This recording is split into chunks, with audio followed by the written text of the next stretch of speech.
ரமலான் பண்டிகையில மழலைத்தனத்தோடு இங்க ஒரு சிறுமி இறுதியா வாழ்த்து சொன்ன செய்தி பலரையுமே சோகத்தில் ஆழ்த்திருக்கு.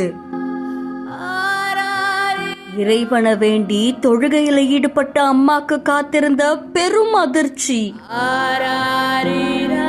தவமாய் தவமிருந்து பெற்ற பெண் பிள்ளை இறந்த சோகம் பெற்றோர்களை சோகத்தில் ஆழ்த்திருக்கு. தென்காசி மாவட்டம் கடையநல்லூர் மதினா நகரை சேர்ந்தவர் தான் முகைதீன். தான் குடும்பத்தோட முகைதீன் அவர்கள் துபாயில இருக்கிற சார்ஜால ஒரு துறைமுகத்துல வேலை பார்த்துட்டு வராங்க. இந்த நேரத்துல இரவு நேர வேலை அப்படின்றதுனால தன்னுடைய மனைவியையும் குழந்தையையும் அடுக்குமாடி குடியிருப்புல வச்சுட்டு இவர் இரவு வேலைக்கு போயிருக்காரு.